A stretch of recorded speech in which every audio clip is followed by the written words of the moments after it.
High beams. As a woman drove down a deserted highway, she noticed a lone pair of headlights quickly approaching her car from behind.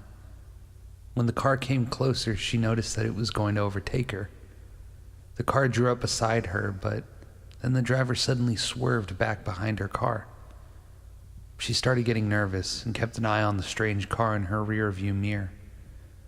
He pulled up dangerously close to her rear bumper and began flashing his high beams at her.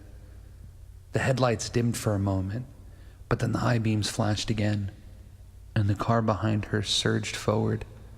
The car followed her very closely, and on tight curves or over hills, he would flash his high beams on and off. The frightened woman struggled to keep her eyes on the road and fought the urge to keep looking at the car behind her. Finally, she approached her exit, but the car continued to follow, flashing the high beams again and again. The terrified woman took out her mobile phone and dialed 911. When the operator answered, the woman screamed into the phone, "A car's following me. He keeps tailgating and blinking his lights at me."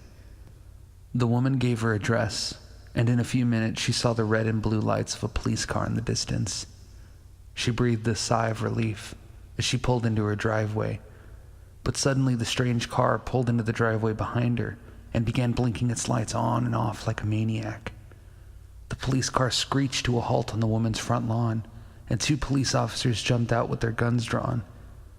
They pulled the man out of the strange car and forced him to lie face down on the lawn.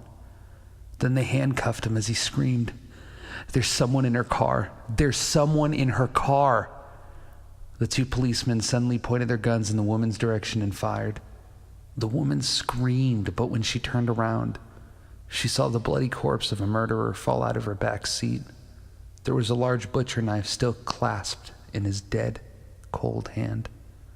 The police searched her back seat and found duct tape, a blindfold, and a pair of handcuffs lying there.